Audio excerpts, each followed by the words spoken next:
At Kroger, you can find the highest quality products at a great price in every aisle, every day with Kroger brand. So you can stock up on your household favorites that are tried, tested, and loved by you. Because when you get the products you love at great prices, it feels like winning. Shop now, in-store, or online. Kroger, fresh for everyone. Simply the best. Better than all the rest.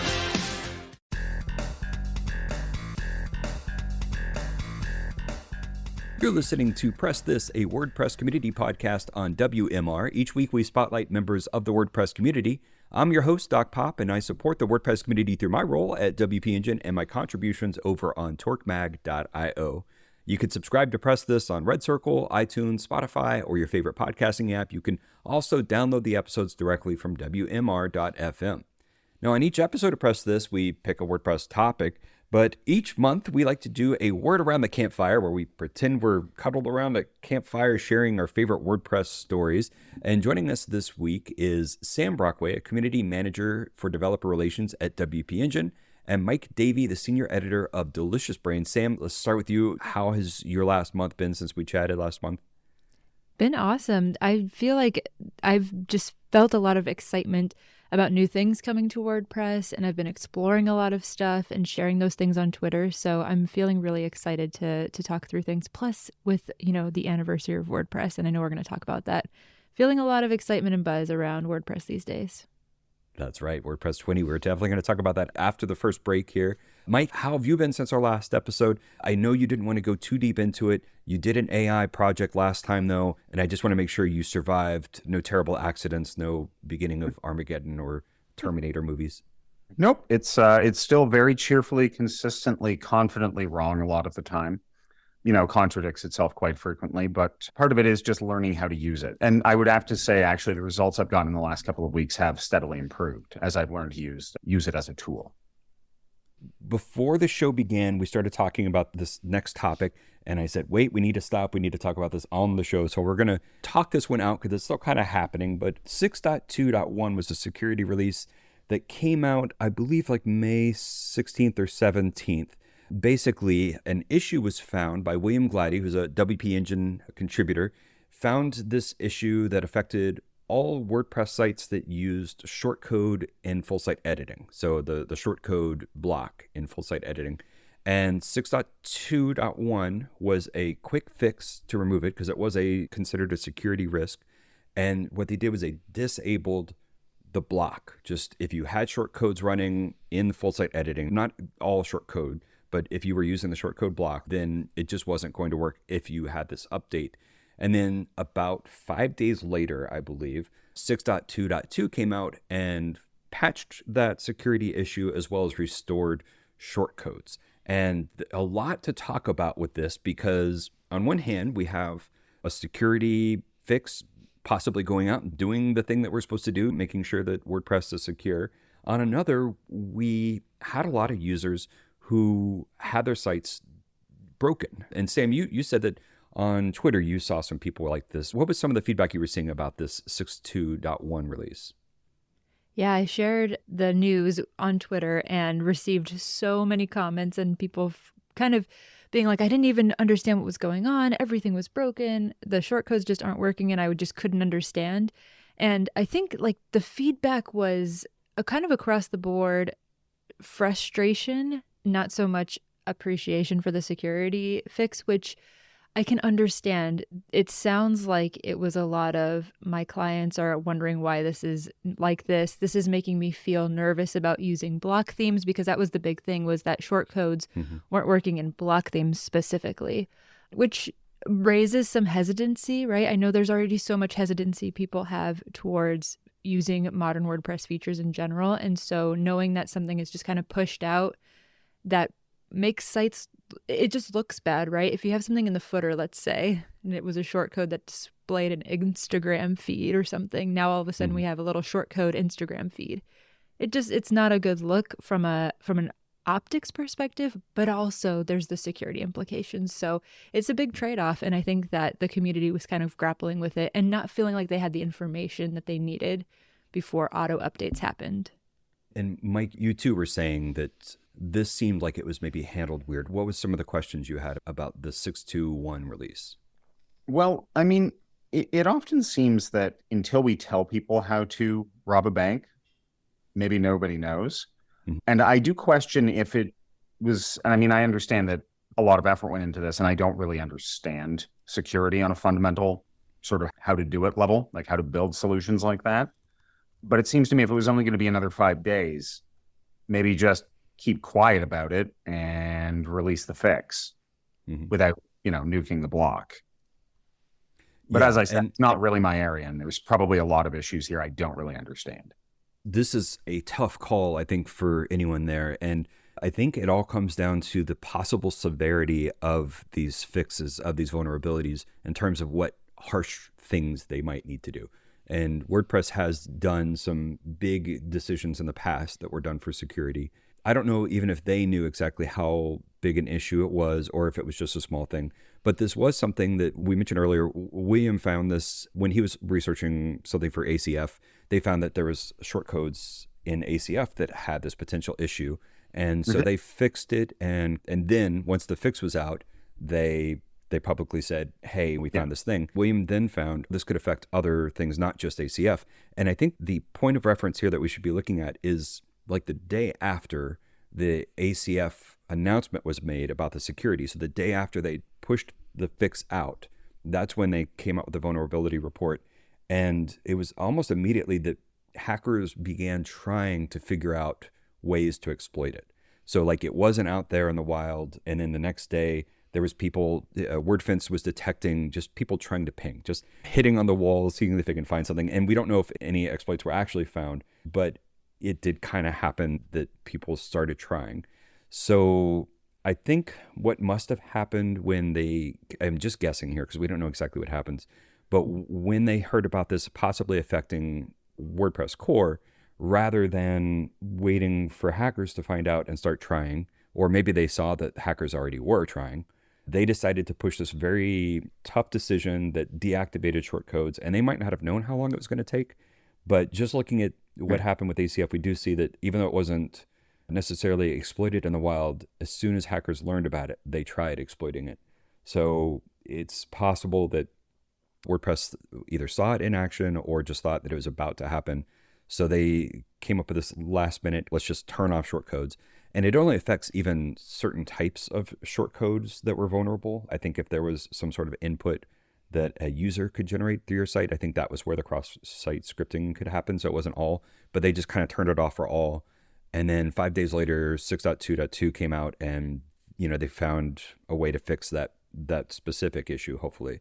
And yeah, this is bringing up questions about auto updates. In my opinion, this is a sign of, even though it broke your site, this is still better than having a vulnerability out there. So having auto update on and having your site accidentally broken is potentially better than having auto update off and having someone hack your site. That being said, I don't know how severe this could have been, and the team might not have known either. They might have, reacted very heavy-handed because they saw that it could be bad, and then in the end, maybe it was not as big a deal.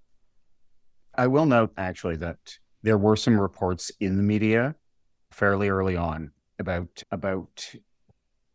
possible mass exploits, but PatchStack actually updated their article on that to point out that the sample URL on their article was being used to mass exploit websites. But to quote directly from it, we found that to be unlikely since the XSS can only be triggered by logged in users, mainly administrators, that have access to the advanced custom fields feature. And they go on to say, until this update is published, our monitoring system didn't catch any concrete exploitation attempts on our customers. So it's not necessarily like what happened, I think, is that the link that they included in their article was being hit by a lot of people just testing it out. But you couldn't actually, unless you were already a logged in ACF administrator on a site, you couldn't actually use that. I appreciate that update. And that's on patchstack.com. You can probably look for advanced custom fields there and find it. We'll try to include the link in the show notes, but that's something I wasn't familiar with. So thank you very much for telling us about that. And on that note, I think we have used up our amount of time for the first part of this Word Around the Campfire. we are going to take a quick break. And when we come back, we are going to pick back up talking about WordPress's 20th anniversary and some more WordPress happenings. So stay tuned for more. Time to plug into a commercial break. Stay tuned for more Press This in just a moment. Welcome back to Press This, a WordPress community podcast. I'm your host, Doc, and I'm joined today by Sam Brockway and Mike Davey. We are catching up on WordPress news since the last episode of The Campfire. And so we've got something special happening today. It happens to be the 20th anniversary of WordPress, WP20, as we're recording this episode. You know, you're going to hear this about a week after it comes out, so the 20th anniversary festivities will have come to a close. But 20 years ago, on May 27th, I believe, 2003, Matt Mullenweg and Mike Little launched WordPress version 0.7, and that was a fork of the B3 Cafe blog. Mike, you mentioned you were using WordPress a long time ago. Can you tell us about that? Yeah, I had fairly early on. It would have been probably almost 20 years ago now, if not actually 20 years ago.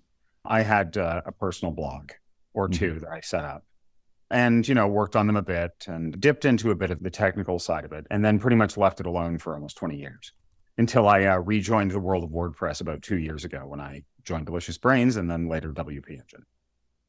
Wow. If you were using this about 20 years ago, were you considering using the B2, the cafe blog that they forked from? No, it wasn't because it would have been quite 20 years ago. Like a friend of mine told me about WordPress. And he taught me everything I knew about HTML, which isn't much, but that's not his fault. So I looked into it, because he suggested it, and he's actually still making a pretty decent living as a web developer here in my hometown. So, and Sam, you were saying that the community had some stuff that they were organizing around WordPress's 20th anniversary. Can you tell us a little bit about that? Yeah, the WordPress marketing team put together this thing called #WP20 from blogs to blogs. The new Chevy Silverado HD puts you in command.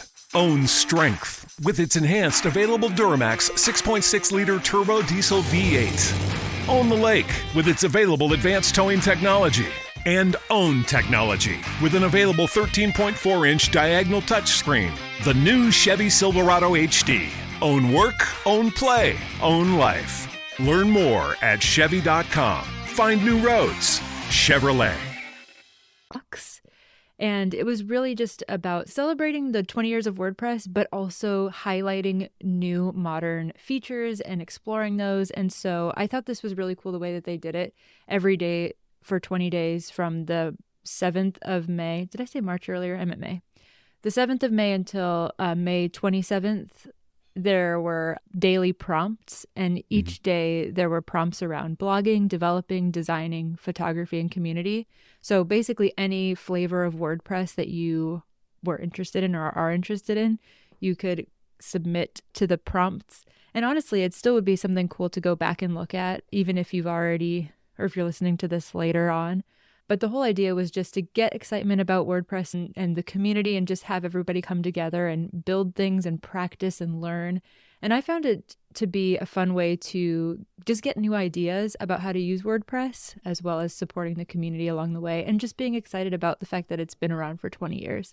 I was not using WordPress 20 years ago. I think I was 11, but I had a blog at some point and it was on one of those older platforms, and eventually I found WordPress and fell in love, but just, not that long ago. But that was a really cool thing that they put together, and I hope that we continue to see those kinds of challenges and community building activities, because I do think it is an interesting way to learn and practice WordPress, whether you're new or you've been a part of the WordPress space for a long time, just to engage with the community and cultivate your skills. I was talking to Nyesha from Master WP. She was taking place in the #WP20 challenge, and as a result was blogging daily and posting photos daily.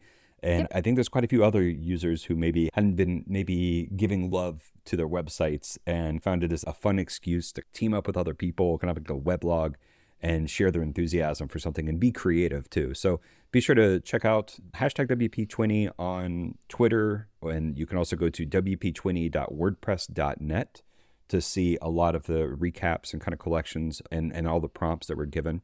And also one final plug, the folks at WP Engine created the WordPress Time Machine, and you can go to wptimemachine.wpengine.com.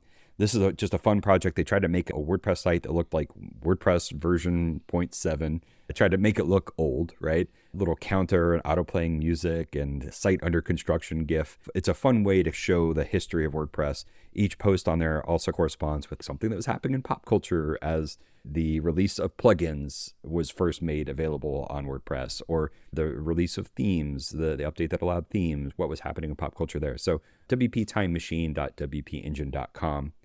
Now, let's move on to talking about some big news with ACF. Mike, you were saying that there's some major stuff happening with the ACF team. Can you tell us about that? Well, we do have some new tutorials coming up very soon that I'm really excited about. We're completely revamping the documentation for ACF blocks to bring it in line with modern block practice and just make it really, really super clear. And actually, Damon Cook from WP Engine's been running some very popular workshops, and I believe a few other members of the team have as well. But one thing I'm also really, really excited about is something that's not available yet, and I'm not quite sure when it will be available, but I do know that it's coming, is that option pages are coming directly into ACF's UI. Option pages are already part of ACF Pro, but having to register them with code when you're editing fields really isn't the most convenient workflow. So now it's going to be, well, not now, but in the future, let me make that clear, in the future, it will be added in ACF Pro. You're going to have it on the admin menu and also from the field group editor, and you can create a new options page directly from there. It opens a modal, and if you created it in the field group editor, it's already got that field group added. So it's just right there and ready to go. You can also export the local JSON so you can sync between your sites and use version control. And you can export it to PHP if you want to use it in classic WordPress. So I think that's really, really exciting because it does really help with workflow. It's very inconvenient to sort of stop in the middle, go code, come back. So. Are we going to see this in 6.2? Is that the version you're talking about, Mike? 6.2 is the release it's planned for, yeah. It's nice to see ACF just continuing to move in this direction of like pulling more and more things into the UI, especially as WordPress moves in that direction as well, with things like ACF blocks, and then bringing obviously like the custom post types and the custom taxonomies to the user interface within ACF. I just think that that's flowing a lot better with the way that people are using WordPress now, with less and less code, but still allowing people who want to dive into the code having that flexibility too. Yeah, I mean, ACF is very much still a developer's tool. You will get the most out of it if you know your stuff. So, and we were talking about registering custom post types and taxonomies. Sam, do you want to tell us about the big updates that came in ACF 6.1 in early April? I mean, just the fact that you can do that now within ACF and not have to have an additional plugin like CPT UI or any of these other plugins to bring that functionality into your website, I think was very well received, and it's been cool. Mike mentioned that Damon has been putting on some events related to that, and he's on the developer relations team, and there have been headless related events about the custom post types, and it's just cool to see all of these things come together in one tool instead of having to have multiple plugins. I'm kind of a minimalist when it comes to building websites, so the less that I have to actually add to a website, the better. I think that's a great spot for us to take our final break here before we come back and recap some of the upcoming events in the WordPress community. So stay tuned for more. We'll be right back after this break. Time to plug into a commercial break. Stay tuned for more Press This in just a moment. Welcome back to Press This, a WordPress community podcast. I'm your host, Doc Pop. I am joined today by Sam Brockway and Mike Davey as we do our Word Around the Campfire edition. And we've talked so far about ACF changes, WordPress's 20th anniversary. We've talked about auto updates and security fixes. And I think we're just going to wrap up by talking about some of the things that are happening in the community. I'll go ahead and say that there's a few WordCamps of note. WordCamp Europe in Athens. Small little WordCamp called WCEU is happening in Athens, June 8th through 10th. So that's going to be coming up as you're hearing this. WordCamp Montclair will be the next one that I'm keeping my eye out for. I'm still hoping to go to that. That's June 24th. WordCamp Montclair, New Jersey, I believe. And the WordCamp US is going to be happening at National Harbor, Maryland, August 24th through 26th. And that's going to be a big one. I do have my ticket for that. I got my flight booked. Sam, are you heading out to WordCamp US this year? I will not be going to that one. I will be 1 month or so post having my third child. So no traveling for me to any of these upcoming WordCamps. Sam, I know that there are some projects that you're working on organizing.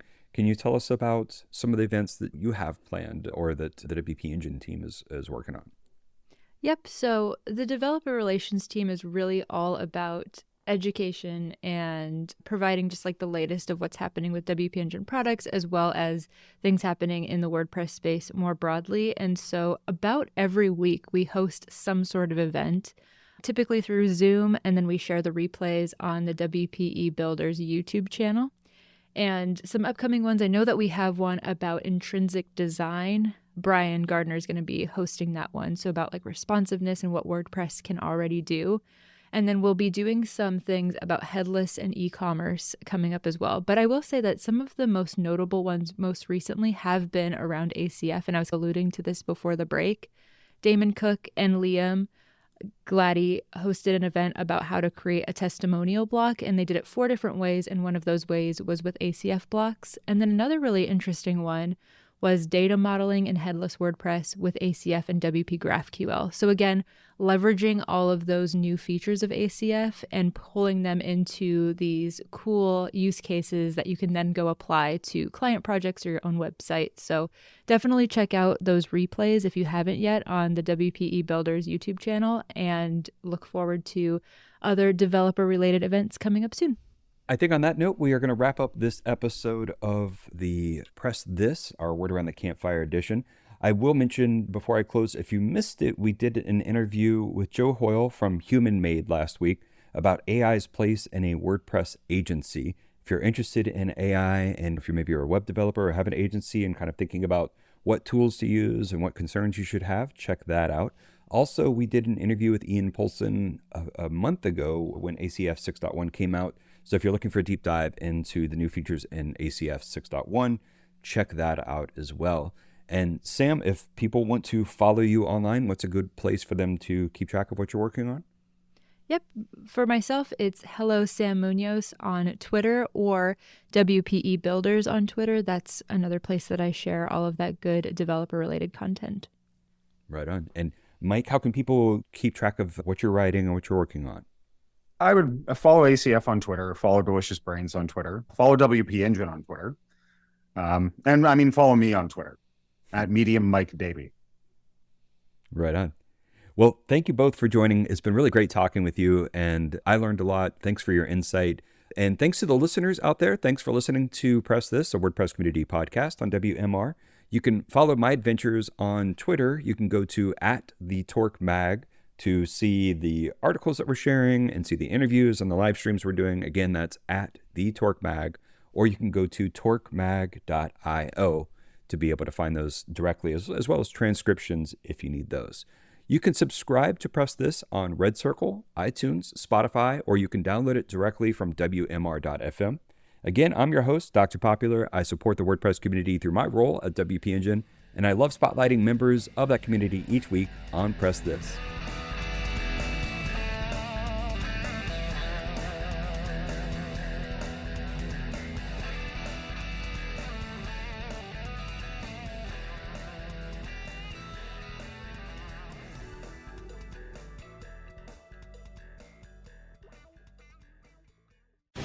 The opinions expressed on this program are those of the guests and hosts and do not necessarily reflect those of WebmasterRadio.fm's management or sponsors. Any rebroadcast or redistribution without authorized consent of WebmasterRadio.fm is prohibited. The new Chevy Silverado HD puts you in command. Own strength with its enhanced available Duramax 6.6-liter turbo diesel V8. Own the lake with its available advanced towing technology. And own technology with an available 13.4-inch diagonal touchscreen. The new Chevy Silverado HD. Own work, own play, own life. Learn more at Chevy.com. Find new roads. Chevrolet.